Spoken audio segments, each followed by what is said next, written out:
Eklavya IAS academy Dehradun में सभी लोगों का स्वागत है। एकलव्य आईएएस एकेडमी में उत्तराखंड में जो प्रधानाचार्य की विभागीय परीक्षाएं हैं उनके लिए कक्षाओं का संचालन आरंभ हो रखा है। कुछ कक्षाएं 25 सितंबर से आरंभ हो चुकी थी और कुछ कक्षाएं 13 अक्टूबर 2025 से आरंभ होने वाली हैं।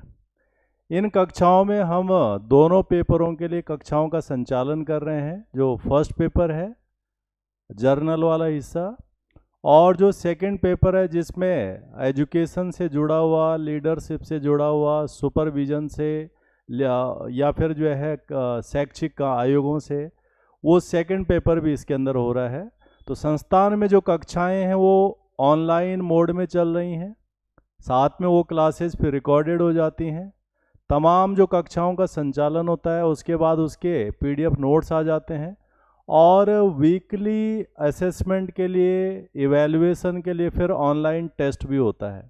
तो ये सारी चीज़ें संस्थान में जो है संचालित हैं। तमाम वो लोग जो उत्तराखंड प्रधानाचार्य पदों के लिए तैयारी कर रहे हैं वो संस्थान के साथ में जुड़ सकते हैं और इन online classes, recorded classes, PDF notes और टेस्ट का जो है लाभ ले सकते हैं।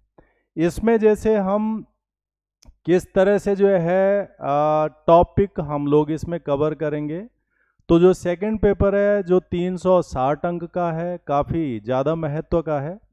इसमें हम सेकंड यूनिट है हमारे पास एक, जिसका नाम है शैक्षिक नेतृत्व यानी एजुकेशनल लीडरशिप। इस शैक्षिक नेतृत्व वाली यूनिट को हम किस तरह से यहाँ पर संचालित करेंगे उसको थोड़ा हम बता रहे हैं। तो ये जो शैक्षिक नेतृत्व वाली यूनिट है इसके अंदर से हमारे पास 20 क्वेश्चंस आने हैं और इसके जो मार्क्स होंगे वो इसके डबल यानी 40 होंगे। हमें इसको पढ़ने से पहले इसके सिलेबस का पता होना चाहिए कि इसमें सिलेबस क्या दे रखा है आयोग ने और कितने भागों में उसे बांट रखा है। तो आयोग ने इसके सिलेबस को 5 भागों में बांट रखा है, यानी 5 भागों से वो क्वेश्चन पूछेगा तो लगभग प्रत्येक भाग से 4 क्वेश्चन पूछे जाने की संभावना होगी।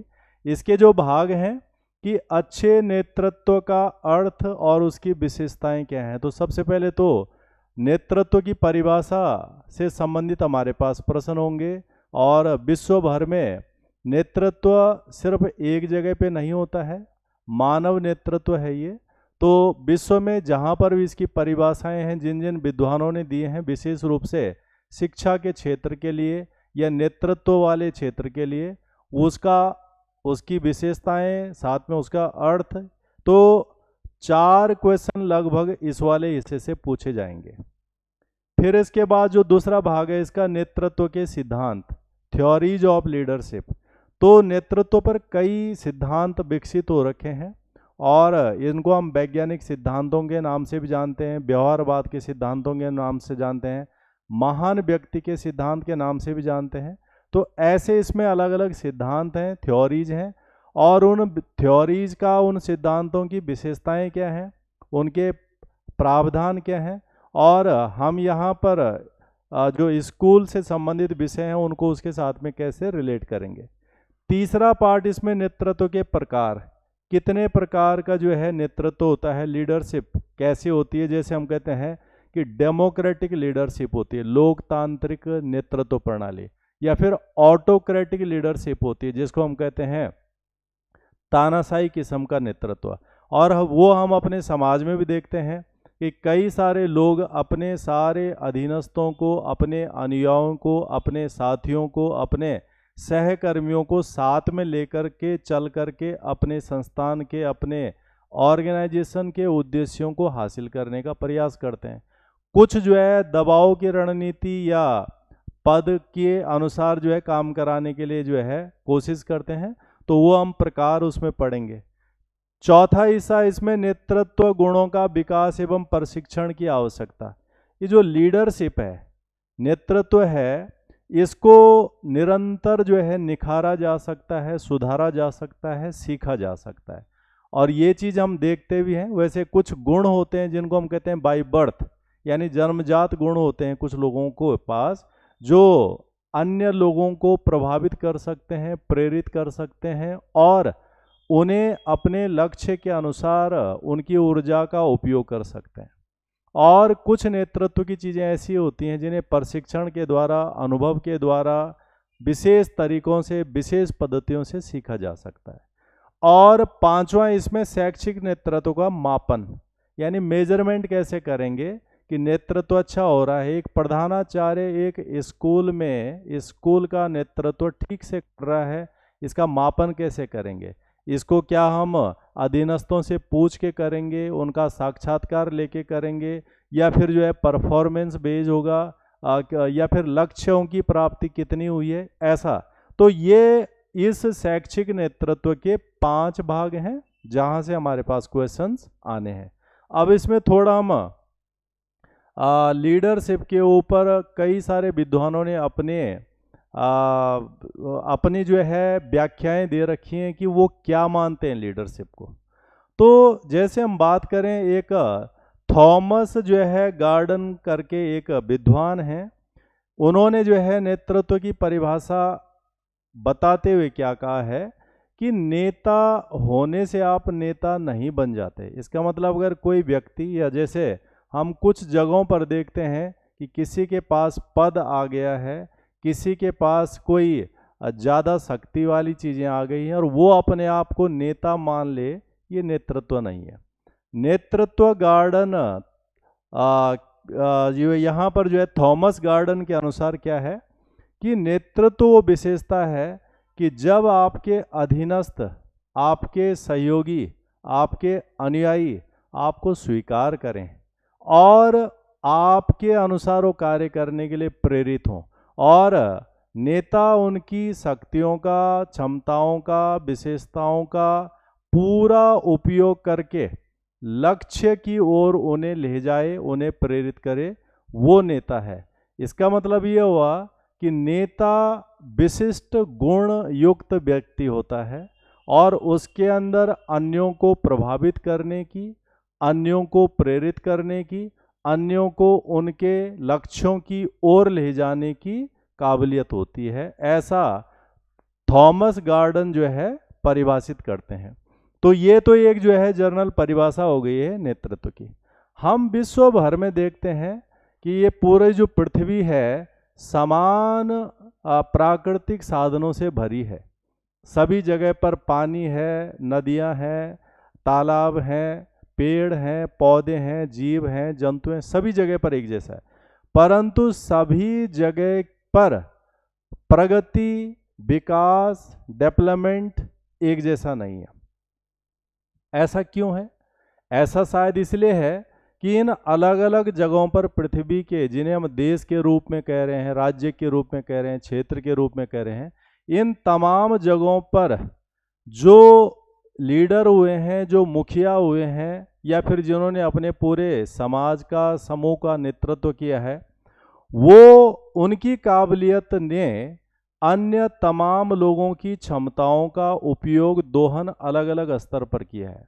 और यही परिणाम हमें विकास के रूप में दिखता है। कहीं पर बहुत ज़्यादा प्रगति हो रखी है, कहीं पर कम प्रगति हो रखी है, और उसके उदाहरणों में हम विश्व में बनी हुई महान चीज़ों को देखते हैं। जैसे हम बात करते हैं कि ये चीन की दीवार है, 8000 किलोमीटर लंबी लगभग चीन की दीवार, जो आज की डेट में कुछ टूट भी गई है, कम रह गई है, और आज से जो है लगभग 2200 साल पहले इस दीवार का निर्माण वहाँ के शासकों ने किया। और इतनी लंबी ऊंची दीवार बिना नेतृत्व के, बिना क्षमता के, बिना लोगों को प्रेरित करके संभव नहीं है। हम दूसरी तरफ देखते हैं मिस्र के जो है पिरामिड हैं, इतने बड़े बड़े आकार के पिरामिडों का निर्माण कैसे हुआ? नेतृत्व, प्रेरित करने वाला, तमाम क्षमताओं का अधिकतम उपयोग करने वाला। हम आज की डेट में देखते हैं कि भारत ऐसा देश बन रहा है जो विश्व के सबसे बड़े बड़े आकार की चीज़ों का निर्माण कर रहा है। जैसे हमने जो है एक सभा गृह या जो है कॉन्फ्रेंस हॉल बनाया है, जिसे आज की डेट में कह रहे हैं विश्व का सबसे बड़ा कॉन्फ्रेंस हॉल बना है, जिसको हम जो है भारत मंडपम कह रहे हैं। नई दिल्ली में निर्माण हुआ है इसका। ऐसे भारत ने जो है कोई बड़ी योजना जिसका जो है हम पूरे देश में लाभ उठा रहे हैं। तो कहने का तात्पर्य ये हुआ कि ये जो ऐसी विशिष्ट निर्माणाधीन चीज़ें होती हैं, बहुत अधिक सफलता की जो दर होती है, फिर चाहे वो छोटे संस्थान में हो, बड़े ऑर्गेनाइजेशन में हो, या फिर पूरे देश में हो, इन हर एक जगह पर नेतृत्व करने वाले की भूमिका सबसे ऊपर है। और हम यहाँ पर यही समझ रहे हैं कि एक शैक्षणिक संस्थान को अगर संचालित करना है और उस शैक्षणिक संस्थान में जो उपलब्ध संसाधन है, उपलब्ध मैन पावर है, उपलब्ध रिसोर्सेज हैं, उपलब्ध वित्त है, उन्हीं संसाधनों को उपयोग करके अधिकतम सफलता अर्जित करना किसी शैक्षणिक संस्थान के मुखिया की नेतृत्व क्षमता है। और यही चीज़ हम यहाँ समझ रहे हैं। इसकी कुछ अवधारणाएं हैं, कंसेप्ट हैं। क्या अवधारणाएं हैं? जैसे नेतृत्व एक तरह की क्षमता होती है, और जब हम क्षमता की बात करते हैं तो ये क्षमता इस प्रकार से हो गई जो अन्य लोगों के समूह को सामान्य लक्ष्यों के लिए प्रेरित कर सके, जो भी लक्ष्य हैं। क्योंकि नेता वो व्यक्ति होता है, मुखिया वो व्यक्ति होता है जो अपने समूह, जो उस समूह के अंदर आते हैं, उन सबों को प्रेरित कर सके, उनके लक्ष्यों की तरफ उन्हें ले जाने के लिए प्रोत्साहित कर सके, और उनकी जो क्षमताएं हैं उसका बेहतर उपयोग कर सके। ये एक काबिलियत होती है नेता की, और इसीलिए हम कह रहे हैं कि ये क्या है, एक तरह की क्षमता है। और इस तरह से जो है नेता ऐसा होता है जो उस सफलता को पहले आंक सकता है जो आम आदमी नहीं देख पा रहा है। यही कारण है कि हम कहते हैं कि नेता विजनरी होता है, लीडर बहुत दूरदृष्टि वाला होता है। एक छोटे से संस्थान का मुखिया भी अपने संस्थान के लक्ष्यों के लिए ऐसी ही प्रयास कर सकता है, कोशिश कर सकता है। ये जो नेतृत्व है, ये कोई टाइटल नहीं है कि ये पद है, ये तुम्हें मिल गया और अब तुम नेता हो गए। नहीं नहीं, ये क्षमता है, ये काबिलियत है, ये विशेषता है जिसे अर्जित किया जाता है, जिसे सीखा जाता है, जिसे जो है अपने अंदर उभारा जाता है, और तब जाके ऐसी काबिलियत आती है। तो ये टाइटल नहीं है बल्कि एक प्रभाव है।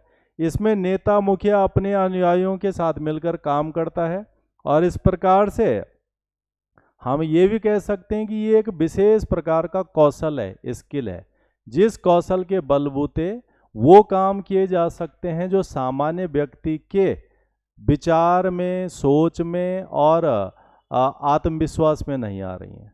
इसीलिए कहते हैं कि नेतृत्व तो बहुत महत्वपूर्ण चीज़ है, और इसी के बलबूते विश्व में अलग अलग तरह के विकास, या फिर एक ही देश के राज्यों में अलग अलग तरह का विकास, या फिर एक ही राज्य के भीतर विभिन्न संस्थानों के अंदर अलग अलग तरह की प्रगति हमें देखने को मिलती है। इस नेतृत्व के कुछ कारक हैं, फैक्टर्स हैं, जो नेतृत्व को परिभाषित करते हैं। जैसे इसमें प्रभाव, जैसे नेता होता है, लीडर होता है, मुखिया होता है, उसका प्रभाव कितना है अन्य लोगों पर, अधीनस्थों पर, अनुयायियों पर, या फिर हम ये कहें कि उसको समर्थन करने वाले कितने लोग हैं। और जितना ज़्यादा समर्थन एक नेता को है, एक नेतृत्वकर्ता को है, वो अपने कामों को उतना बढ़िया सा कर सकता है। इसमें स्वैच्छिक प्रयास, अर्थात एक नेता अपने अधीनस्थों को, अपने अनुयायियों को, या फिर एक प्रधानाचार्य अपने सहपाठियों को, साथियों को, सहकर्मियों को ऐसा कितना प्रेरित कर सकता है कि वो स्वयं अपनी पूरी क्षमता का उपयोग अपनी स्वेच्छा से कर सके। क्योंकि नेतृत्व का मतलब ये नहीं कि हर समय साथ में रहना, बल्कि प्रेरणा के इस स्तर तक उन्हें ले जाना कि साथ रहें ना रहें तब भी हर एक व्यक्ति अपनी संस्था और संगठन के लिए पूरी सामर्थ्य के साथ में काम कर रहा है। और लक्ष्य प्राप्ति, नेतृत्व का मतलब सिर्फ ये नहीं है कि कार्य आरंभ करवा देना है या शुरुआत करा देना है। नेतृत्व वह है जो अंतिम लक्ष्य तक उनको ले जाए या अंतिम लक्ष्य तक ले जाने के लिए उन्हें प्रेरित करे। तो हम नेतृत्व की ऐसी तमाम विशेषताओं के साथ में इस चैप्टर को पढ़ेंगे। इसमें बहुत सारे हिस्से हैं, अभी बहुत सारे जो है सिद्धांत हैं, उनकी विशेषता हैं। तो एकलव्य संस्थान के साथ में जो लोग भी जुड़ना चाहते हैं वो जुड़ सकते हैं। क्लासेस 2 बैच ऑलरेडी स्टार्ट हो रखे हैं और एक बैच हम और शुरू करेंगे ये जो है, तो उसमें जो है सभी लोग अपना रजिस्ट्रेशन करा सकते हैं और ऑनलाइन क्लासेस का, रिकॉर्डेड क्लासेस का, पीडीएफ नोट्स का और वीकली जो टेस्ट होना है असेसमेंट का, उसका लाभ उठा सकते हैं। तो आज के लिए इतना ही। धन्यवाद, नमस्कार।